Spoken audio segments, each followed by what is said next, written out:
All right, man. How's everyone doing today? How you doing, bro? Good, bro. How are you doing? Good, man.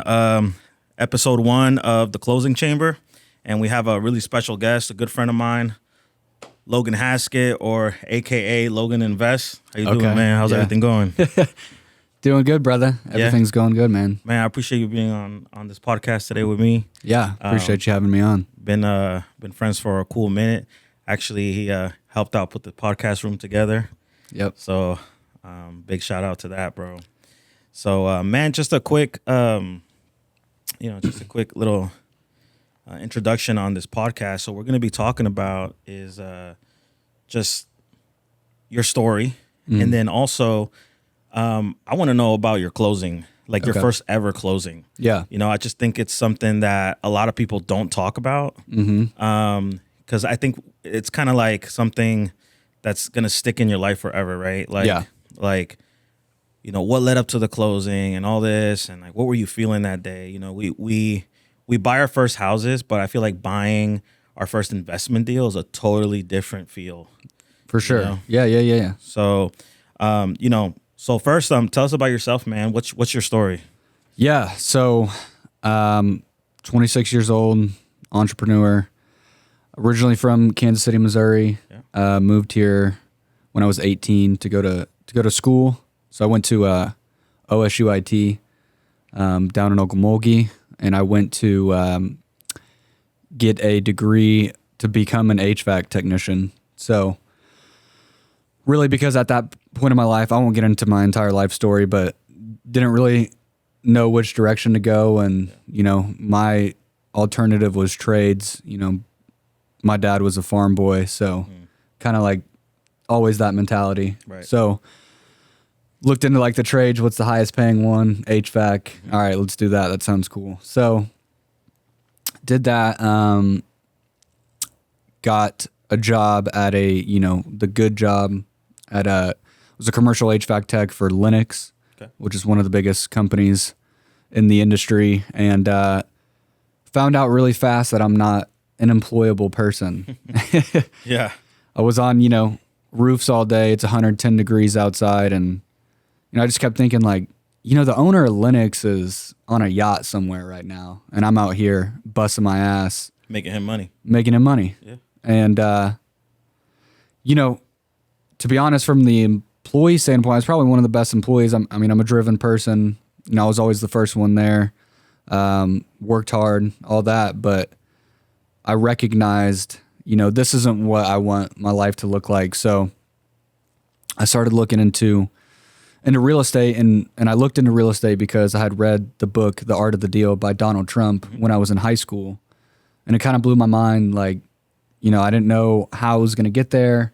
I just knew that real estate was where I wanted to be eventually. Yeah. So it was always in the back of my mind. And at the time when I'm, busting my ass and working these long hours, I'm constantly like looking into successful people, like, and they all had one thing in common, and it was always real estate. So I started looking into real estate, stumbled upon wholesaling, ended up, finding a mentor, and ended up closing my first deal, I think probably within the first 3 months of actually like actively looking and trying to get a deal. Yeah.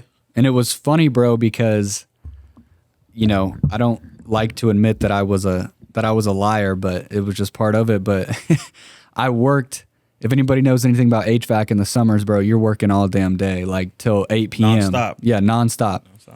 So I started lying to my boss because I kept missing these appointments with the sellers, bro. And I'm like, yo, I've got a doctor's appointment or like a family thing, whatever. Right. Just to meet with these sellers. And it was tough, dude, because that held me back so much. But ended up getting my first deal, man. And from there, dude, the rest is history. I mean, I built a pretty big wholesaling company, ended up exiting out of that. And then, now I own a $10 million real estate portfolio and a couple other businesses. So, yeah. So your first deal, how did you acquire your first deal?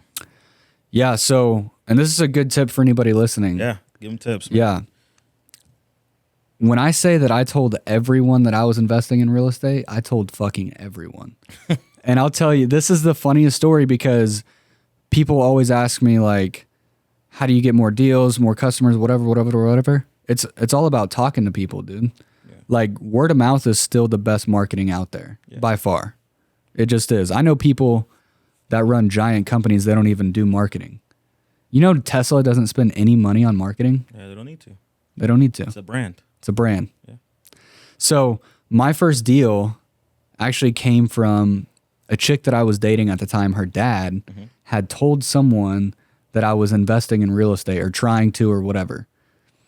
So this dude had a house that he did a bunch of work on, didn't want to deal with it anymore, just wanted his money out of it. Like literally he wanted to break even. Yeah. And yes, there are deals out there like that. Yeah. So this deal was really unique though, because man, I'm trying to remember the numbers. It was a house on 50th Street North. So, and it was back in 2019. It was out north. It was up north. Yeah. So I think I had it under contract for like 28 grand. Wow. And I was trying to sell it for 35. I think those were the numbers. It was roughly around there. Anyways, I actually had trouble offloading it. And so I ended up having this buyer and he wanted to do an owner finance deal. Okay. Mind you, this is my first deal, bro. I don't know what the fuck owner finance is. Like, right. I've got no idea. Right. But luckily, you know, my mentality has always been like, I don't care. I'm going to figure it out. Yeah. So the buyer actually ended up going to his office. Super nice dude. Going to his office. He helped me fill out the contract and everything. And I remember like going back to the seller and being like so nervous because I'm like already on the eggshells with this deal. It's my first deal. I'm super nervous about everything. And I got to talk to this dude about owner finance, which I know nothing about. Of course. So luckily the buyer kind of laid it out for me. He's like, just tell him, you know, we want to do these terms and see if he accepts it. Mm-hmm. The seller accepts it. Mm-hmm. And my assignment fee was $2,500. So not a big deal. Right. But hey, you gotta start somewhere, you know? Still. Heck yeah, man. And so, well, actually, I'll let you go because I think you're going to ask me about the closing and all that. Yeah. So, you know, obviously one of the biggest points in this podcast is the closing, right? So closing day, right? Closing day comes up, right? And shoot, you wake up closing day. What are you feeling? I mean, I'm feeling nervous, excited, all the above, like happy, mostly nervous because it's my first deal. I don't even know if this thing's going to go through. The whole situation's already sketchy because I know nothing about owner finance. Mm-hmm. I have no relationship with this title company. Right. So I have no idea if they're actually going to pay me, you know, that kind of thing. So, okay. So then you head to the closing company. Mm-hmm. You get there, you check in, you sit down, right? Because they usually sit you down for you to wait for your escrow officer to come and get you, right? So while you're sitting down, are you feeling anything? Are you... So this one is a little bit of a different story, but because I didn't actually go to the closing table, I can't remember if he was using someone out of state or something like that. I don't remember what the situation was, but anyways, I wasn't there. Mm-hmm.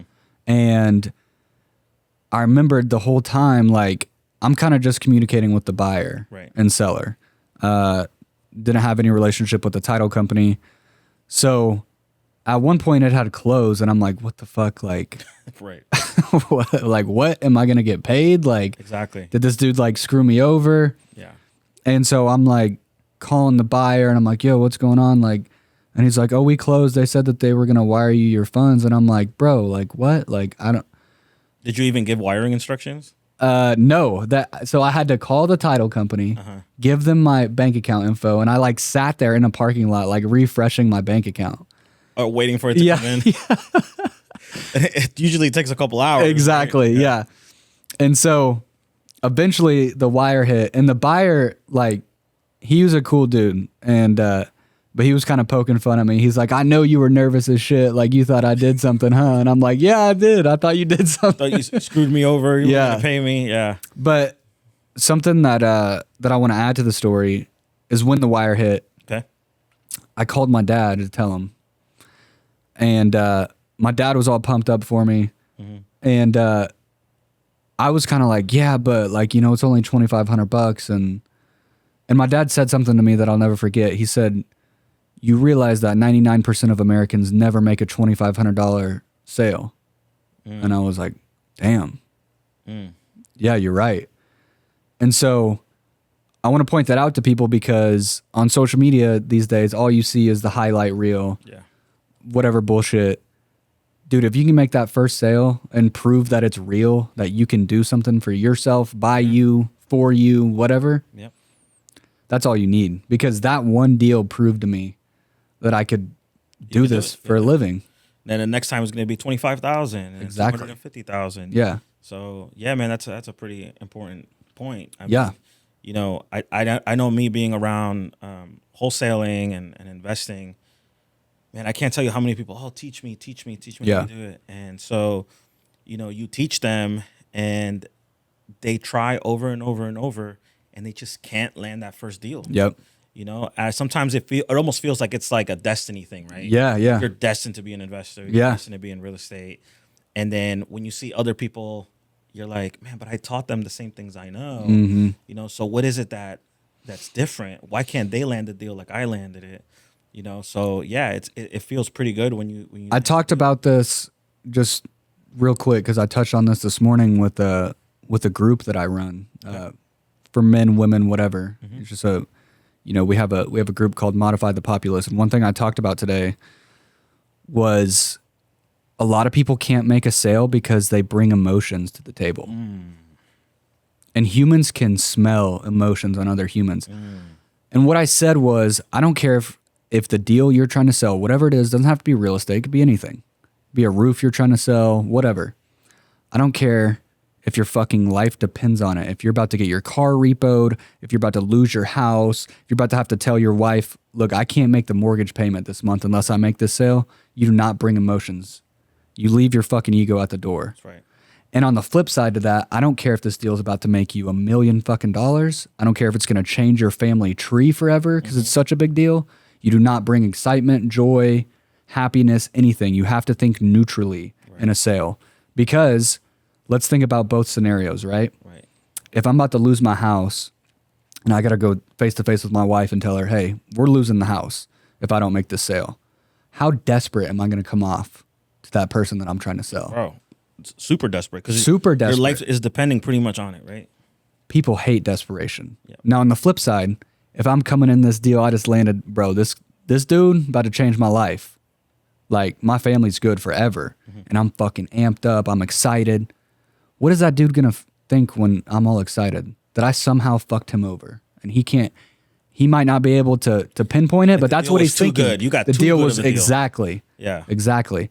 So, to answer your question of why we can teach people to do exactly, I truly, truly think it's because a lot of people do not have a healthy relationship with emotions. And emotion clouds judgment. And another thing that I said that I want to hit on, Yeah. and this is good, bro. This is a bar right here. Drop it.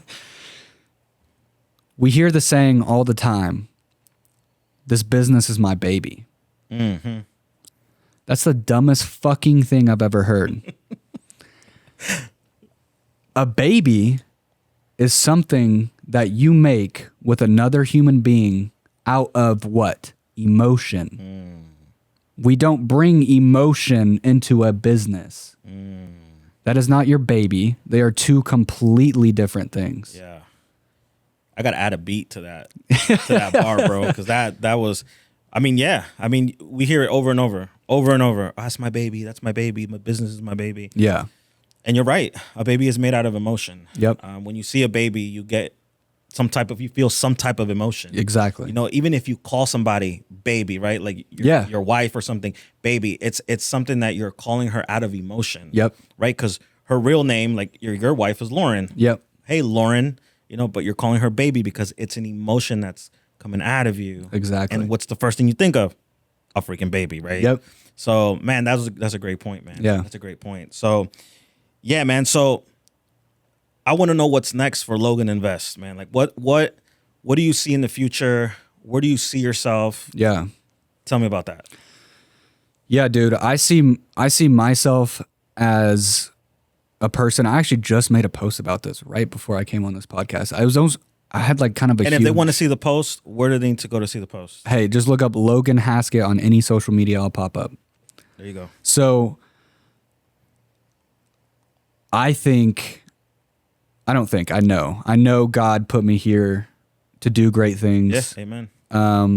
And what comes with that is I'm just a single person, right? Mm-hmm.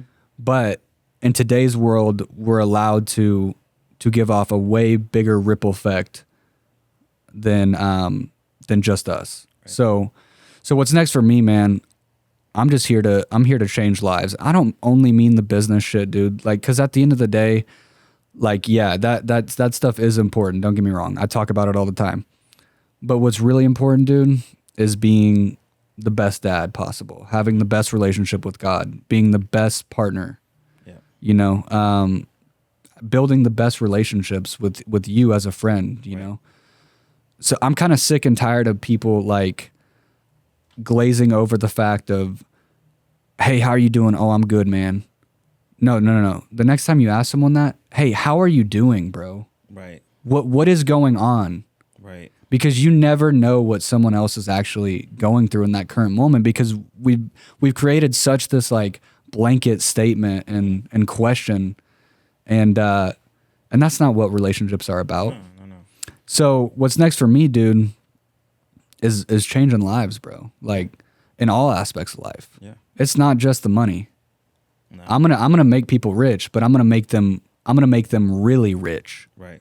And that comes with everything, right. Not just monetarily. Like rich, like in every aspect of their life. Exactly. You know, I had a good conversation with a buddy of mine yesterday. We went to coffee, and that was actually one of the conversations. Is like, he told me, he's like, you know, I just figured I follow my passion, and what's my passion is connecting people. Yeah. It's connecting people. And I could relate really well because I feel like, you know, the network that I've built, I love to share it. Yeah. I love to share it because, man, if you look at it like, well, if I share it, I might make some money, I might not. Well, if you look at it that way, you're looking at everything the wrong way. 100%. You know what I'm saying? Because you, at your disposal with your network, the people you know, you can change someone else's life. Like, I mean, I'm sure you feel the same way because we share a lot of values. But yeah, when I see somebody that I've taught and I see them buying their first house, I see them buying their first investment property, I see them going on vacations, I see them doing all these things that they couldn't do before, man, I'm like, man, I didn't just change that person's life, his whole family, right, kids, I mean, everybody. And so, you know, that's such a good, you know. Bro, to your point, someone was asking me recently, like, what's your passion? What's your passion? Bro, my passion is helping people scale their businesses. Mm-hmm. It's not even mine. Mm-hmm. I want to teach you systems. Right. I want to see you implement it. Right. I want you to be fucking blown away after I show you what you can do with certain systems in your business. Yeah. I mean, dude, that's my passion. Right. Yeah, making like a better streamline. Yeah. You know? Bro, and what we've lost as Americans in general is a community, man. Yep. And especially, dude, like, I'll just say this, Tulsa's really bad about this. We're really bad about supporting each other. Super bad. Yep. Why do you think every new restaurant here goes out of business? It's just one example. It's a Midwest mentality of we don't have the opportunity of New York, LA. So when everyone's trying to make it out of the same place, we have this weird, like, I want to just grab you down. And so I want to change all that bullshit. Like, instead of collabing. Exactly. Or saying, hey, this person's menu is so dope. You know, they have very unique, like, dishes or meals. And, dude, it's fucking free to support people. It is. It's free. It is. It is, man. No, it really is, man. You know, and touching back on a previous topic, you know, how, like you said, asking people, like, how are you doing? Yeah. You know, I think that's something that recently has really changed for me because, you know, like, we're friends, but we do business. Yeah. You know, we've got other friends that we do business with and everything. And you get, like, such in the habit of talking about business with them that you forgot that they're also a person. Yep. And that they might be going through things as well. Yep. And so then you're like, wait a minute. So is this a friendship or is this a business friendship? And let me touch on that too. This is another point to why people can't sell. And it goes back to emotion. Right. People treat shit like it's just a transaction. Right. Dude, I'm telling you right now, I've learned from a lot of high-level entrepreneurs. I was just on a podcast with a dude worth over $300 million. Wow. I've learned from a lot of really, really wealthy people. And one of the main things they always talk about is don't treat everything like a transaction. Everything does not have to be transactional. If I need something from Eli, right? Mm-hmm. I don't need to just send him a text and say, yo, I need this from you. Right. Why don't I call him? Hey, Eli, how's your family, bro? Is everyone healthy? Yeah. Everything good? Yeah. And then you can get into that later on. Of course. And trust me, you're going to make way more sales doing it that way. Yeah. Don't believe me? Dude, what do you think? What does everyone talk about in sales? Building rapport. Building rapport. Right. 5% of your conversation or less should be about actual business. Yeah. And everything. Yeah. It doesn't matter what you're selling, what your goals are, anything like that. Right. And you have to train, if you have a team like I do and like you do, yeah. you have to train your team to do that as well. Oh, no. Yeah. I've always been big on, man, if you want to go somewhere, you could do things by yourself. But if you really want to go far, yeah, you need a team. And, 100%. And obviously, if you can build that team to be like you or like-minded or better than you, mm-hmm. you know, you're only going to succeed even more, right? Right. So what would you say somebody is, okay, let's go back to the closing topic. So yeah.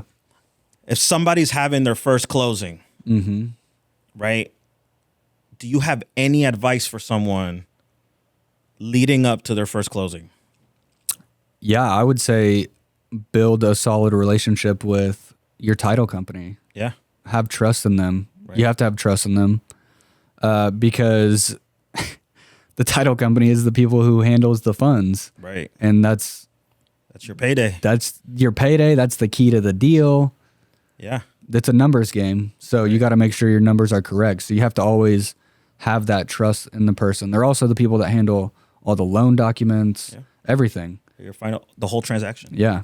And so, you know, you also mentioned taking emotions out. Mm-hmm. So would you say that's really important? I mean, obviously your first closing is kind of hard, right? Right, but right. Like as you go on and you close more deals and close more deals and close more deals. Yeah. Do you feel it becomes easier to take your emotions out? 100%. Yeah. Because then it becomes like just like regular. And I can give an example of that. Sure. We were just under contract for a commercial HVAC business in Oklahoma City. Mm-hmm. I busted the deal. And look, a lot of people, I feel like, just want to make that Instagram post. Yeah. They just want to get you're so awesome, dude. Like, you closed on a big business, whatever. You closed on a big real estate deal. They just want that like notoriety. It's the clout. Yeah. And what it is at the end of the day for me, and I'll kind of shortly go over the deal and why I decided to bust the deal. It's all about risk adverse, right? How much risk does this business have? And to me, like, good financials and all that, that's great. Right. But actually, ultimately, it's up to how much risk is involved in this deal. Right. And so on this particular deal, the owner was shelling back a bunch of money into his own pocket, which is fine, but it creates inflated financials. So, you know, me and my team, we dug into that, found what his true numbers were. Right. Which is obsolete because we're closing on the business and it's going to be a different structure and all that. So that doesn't really matter. The problem was we wanted to keep him on as a service manager. And when you go from, you know, we're cutting his pay over $100,000 a year. And what is he going to think whenever that happens? Who is going to voluntarily take a $100,000 pay cut? And it doesn't matter how much he was relating to us, how excited he was, you know, because we shown him what we were going to do with the business and all that. And he was excited for change and all that. I didn't have confidence in him really accepting the change. When you're someone, especially in the blue collar industry, he was treating that business like his baby. Right. He said it to me. Right. What did I just say earlier? Emotions. You didn't think that put off a huge red flag to me? Yeah. Huge. I don't have confidence in that. I'm not going to personally guarantee my house on a business that he could sit back and think, wait, I just got $100,000 pay cut. I'm just going to take half my guys and just go do this again. Exactly. It's too risky. Exactly. Way too much risk. It's awesome, man. No, yeah. I mean, again, it all has to do with emotions, man. It does. You got to be rational when you, especially in real estate, dealing with numbers. Yeah. I mean, dude, I don't think I've even felt emotion on a real estate deal in like 3 years now. Because you've been doing it so much. Yeah, yeah. And you become numb. Yeah, exactly. You become numb. I mean, yeah, I can't really think either of the last time I felt like emotion. I remember the first time I sold one of my rentals, I was like, man, should I sell it? Should I not? But it's one of my first rentals. And then I came across something like that actually on Instagram where it was like, no emotion. It's a yes or a no. There's no gray area. You don't want to sell something and then be like, oh man, I shouldn't have sold it. It's a transaction. Yep. And so, dude, now I'm just like, oh, I'm selling it. It's gone. Yep. And this can help a lot of people too if they're looking for their first house or whatever. Yeah. Dude, the 99% of it, and this is not me dissing on women at all. They're just emotional people. We know that. Yeah, That's the yin and the yang of men and women, right? So what do we hear all the time? Oh, well, it's up to the wife, if she likes the house, blah, blah, blah, blah. Bro, your personal house is an investment too. Sure is. It's 99% of people's biggest investments in their life. Right. Most people only buy 1 to 2 houses in their entire lifetime. It's a huge thing. Right. So if you can learn to take it out of your personal house even, right, that's a even bigger deal. Yeah. And that goes for me and you too. Yeah. But I'll never look at a house emotionally ever. Right. No, you shouldn't, because then again, you make bad decisions. Yeah. So, but man, dude, I'm so happy you were my first guest today. This was so dope. Hell yeah. We'll definitely do it again. Yes, sir. And so, man, I want to ask you one more question though before we get off. Yeah. Who's the title company they told you to go and see? Empire Title and Closing, baby. That's right, man. Best one in the business. Dude, I appreciate you for coming on. Thank you. Thank everybody for tuning in, and see you on the next episode.